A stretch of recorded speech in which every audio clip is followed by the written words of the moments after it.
It's a different life, you know. For the older people, sometimes the change is too fast. In a sense, we miss those old days. That's why we have this nostalgia. That's why I blog about it and talk and write a book about it. My name is Lam Chan Si. This year I'm 65. I was born in 1952. For me, I grew up in the kampong. So in the early days, it was really very, very different from now. But over the years, of course, Singapore changed a lot. Every aspect of life is different. From the physical structure, you know. During those days, you stay in the kampong, of course, there are a lot of greenery and a lot of the roads are kampong tracks. Today, all concrete, very little bare ground, and also a lot of tall buildings. And houses, all the kampong houses are practically gone.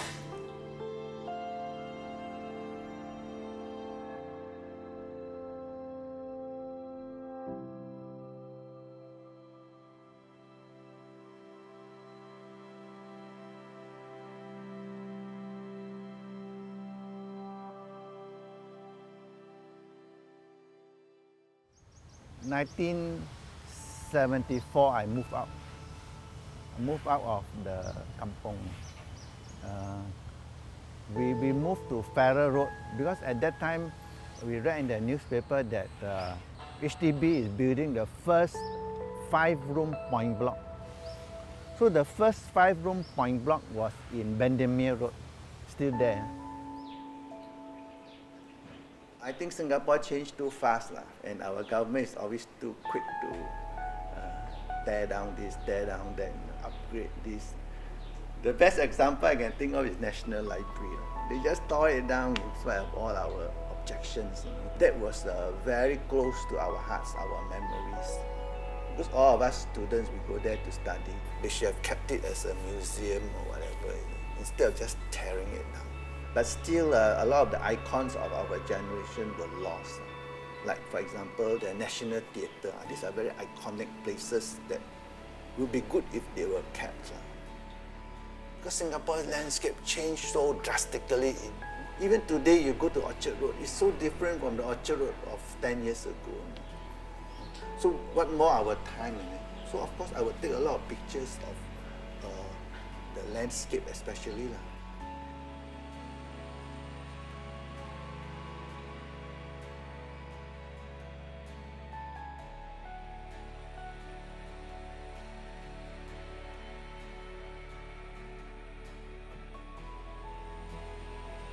Sometimes we have itinerant vendors.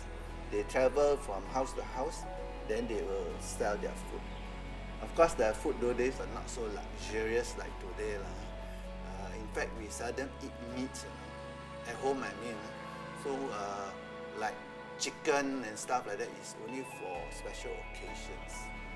I think at that time, the government clamped down on all these street hawkers, dirty, unhygienic. So they clamp down on them, relocate them, and put them in proper hawker center. That's how the word hawker center comes in. Strictly speaking, a hawker, what we call hawker center is grammatically incorrect as far as I know. Hawker means somebody who moves around. So you put them into a place, you cannot call them hawker anymore.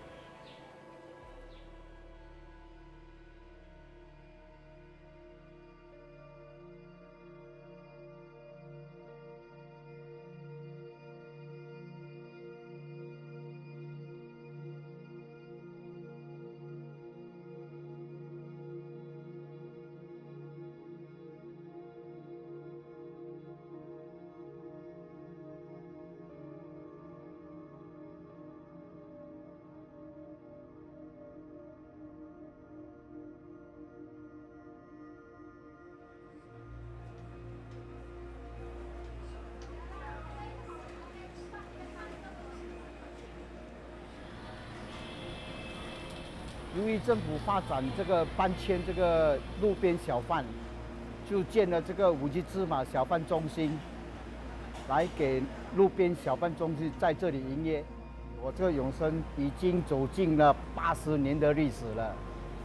我是在这个巴萨营业大概有40多年。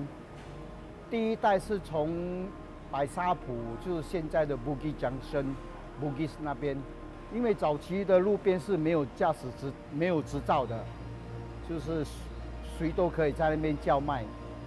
以前的路边小贩就比较容易做，只是找一个摊位，就是在当场卖、当场做就可以营业了，成本又低。现在美食中心啊、food court 啦，租金、人工成本已经太高了。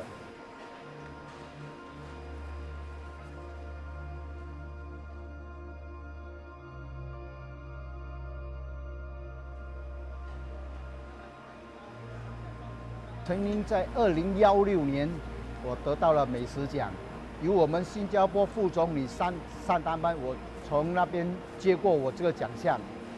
连单丹曼总理也鼓励我经营下去，这个美食不要让这个美食走进历史。至于第4代呢，不懂啦，我孩子他们不懂要不要经营啦，现在还是一个未知数啦。我也说坦白，我也不打算鼓励他们做这个小贩，因为做这个小贩时间太长了，是太辛苦了，所以我也不鼓励他们做这个。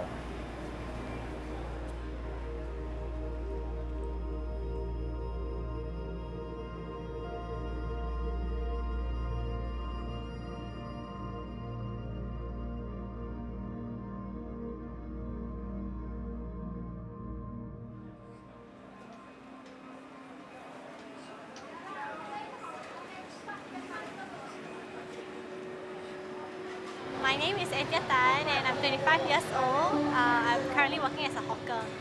It's only been 3.5 months since we started over here in Yishun. My parents and grandparents they have been hawkers and they are still currently hawkers. So it's quite natural, I feel, for me to enter the trade as well. If you ask kids on the street, right, they do not generally think of this as a career. Although it's very little, but there are still people who really want to enter the line as well. A lot of people think that young people are not willing to take up this trade, but in this hawker itself, the Yishun Park Hawker Centre, there's including me 4 young hawkers, and actually there are still people who are really keen in this trade and in the F&B industry generally. The younger generation has an advantage in being able to promote the business more because like older generation hawkers, they do not really know how to use social media to help their business. I'm not sure if there is a clear division between the past and the future because I think they are all mixed up and like mashed together already because I think that's how society works. There isn't a clear distinction between the past and the future. It's like from maybe they're used to doing this in the past, but then now okay, they have to keep up with all the changes like technology, advancement and such. So it's definitely coexisting, and also, like I said, there isn't a clear distinction between the both. Yeah.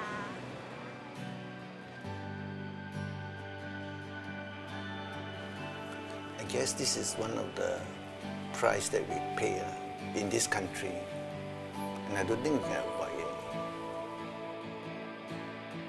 I think it's very hard to keep the past in total.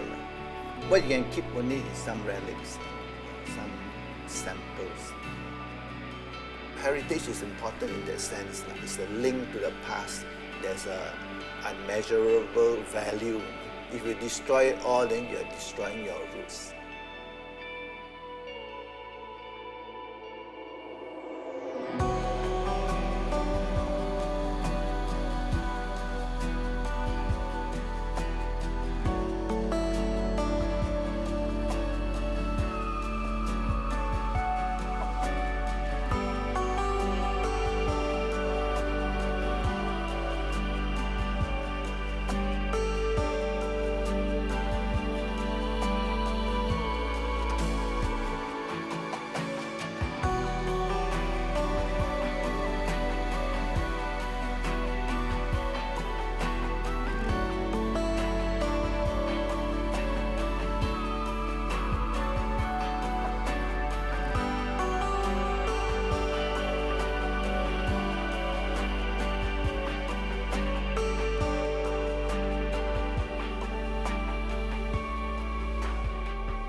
Bye.